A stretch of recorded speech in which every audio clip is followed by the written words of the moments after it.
Hi అండి, welcome to Vijju home kitchen.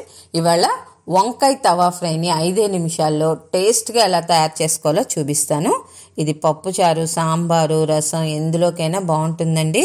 Evening snack కింద కూడా ప్రిపేర్ చేసుకోవచ్చు. ఇప్పుడు ఈ వంకాయ తవా ఫ్రైని ఎలా తయారు చేసుకోవాలో చూపిస్తాను. వీడియోలోకి వెళ్ళే ముందు ఒక్క లైక్ చేయండి ఫ్రెండ్స్.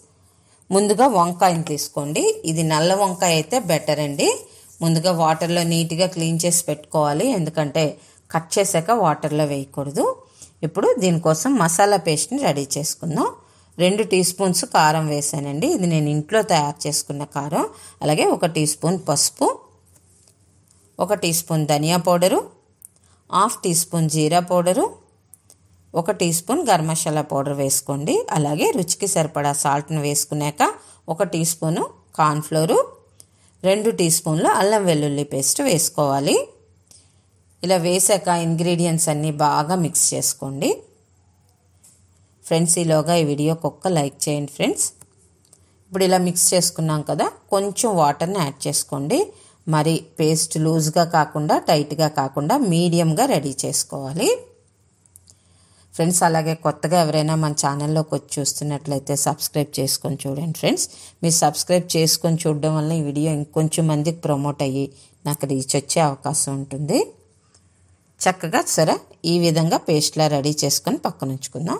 ఇప్పుడు వంకాయని కట్ చేసుకుందాం అండి. ఇలా ముడికి తీసేసేయండి. ఇది 250 గ్రామ్స్ ఉందండి వంకాయ, అంటే పావు కేజీ తూగింది. ఇలా 1/2 ఇంచ్ మందం ఉన్న ముక్కలుగా కట్ చేసుకోవాలి ఫ్రెండ్స్. మన ఛానల్లో వెజ్, నాన్ వెజ్ 150 డిషెస్ వరకు ఉన్నాయండి. అలాగే రైస్ ఐటమ్స్ కూడా చాలా ఉన్నాయి. వంకాయ ఫ్రై కూడా చేసి పెట్టానండి, ఒకసారి వాచ్ చేయండి. ఈ సైజు ముక్కలుగా కట్ చేసుకోవాలి. సరే 1/2 ఇంచ్ మందం ఉంటే చాలు. ఇప్పుడు మసాలా పేస్ట్ని అప్లై చేసుకుందాం. 2 వైపులా అప్లై చేయాలండి. మనం మామూలుగా ఉప్పు, కారం ఏదైనా ఫ్లోర్ ఉన్నా వేసుకొని ఇలా రాసుకొని ఫ్రై చేసుకోవచ్చండి. కాకపోతే అల్లం వెల్లుల్లి పేస్టు, మసాలా అదే గరం మసాలా వేసుకొని ఫ్రై చేసుకుంటే ఆ టేస్ట్ వేరే విధంగా ఉంటుంది.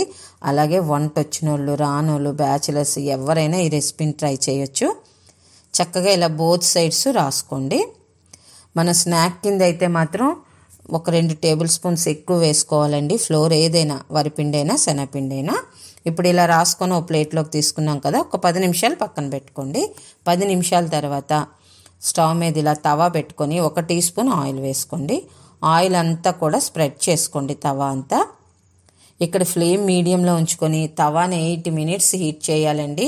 అలా హీట్ చేసిన తర్వాతే మనం వంకాయ ముక్కల్ని ప్లేస్ చేసుకోవాలి ఫ్రెండ్స్. ఇంకా ఎవరైనా సబ్స్క్రైబ్ చేసుకోకుండా చూస్తున్నట్లయితే సబ్స్క్రైబ్ చేసుకోండి ఫ్రెండ్స్. ఇలా అన్నింటినీ ప్లేస్ చేసుకోండి. ప్లేస్ చేసుకున్నాక ఒక ఫోర్క్తోనైనా నైఫ్తోటైనా ఇలా హోల్స్ పెట్టుకోవాలి. మనం మసాలా రాసాం కదండి, అదంతా లోన్కి వెళ్తుంది. అలాగే ఈ ఫ్రై చేసేటప్పుడు 1 నిమిషం ఒక్కొక్క సైడ్, బోత్ సైడ్స్ ఒక్కొక్క నిమిషం ఉంచుకుంటే చాలండి. ఇవి ఇలా తిరగేసినప్పుడు కొంచెం మనం ఆయిల్ను కూడా అప్లై చేసుకోవాలి, ఎందుకంటే ఒక్కొక్క నిమిషం అన్నా మనం ఆల్రెడీ తవాని హీట్ చేసాం కదా, అందుకని ఒక్కొక్క నిమిషం ఉంచుకుంటే చాలు. సరే చక్కగా ఫ్రై అయ్యాయి. నాకు ఈ మొత్తం వంట అయ్యేటప్పటికి 5 నిమిషాలు పట్టిందండి. తప్పకుండా ట్రై చేయండి ఫ్రెండ్స్, ఈ డిష్ చాలా బాగుంటుంది. అలాగే ట్రై చేశాక ఎలా వచ్చిందో కామెంట్ చేయడం మర్చిపోకండి. మీకు నచ్చినట్లయితే లైక్ చేయండి. అలాగే మీ ఫ్రెండ్స్కి, రిలేటివ్స్కి షేర్ చేయండి. కొత్తగా ఎవరైనా మన ఛానల్లోకి వచ్చి చూస్తున్నట్లయితే సబ్స్క్రైబ్ చేసుకోండి ఫ్రెండ్స్. అలాగే బెల్ ఐకాన్ క్లిక్ చేస్తేనే నేను ఏ డిష్ అప్లోడ్ చేసినా మీకు నోటిఫికేషన్ వస్తుంది. Thank you for watching.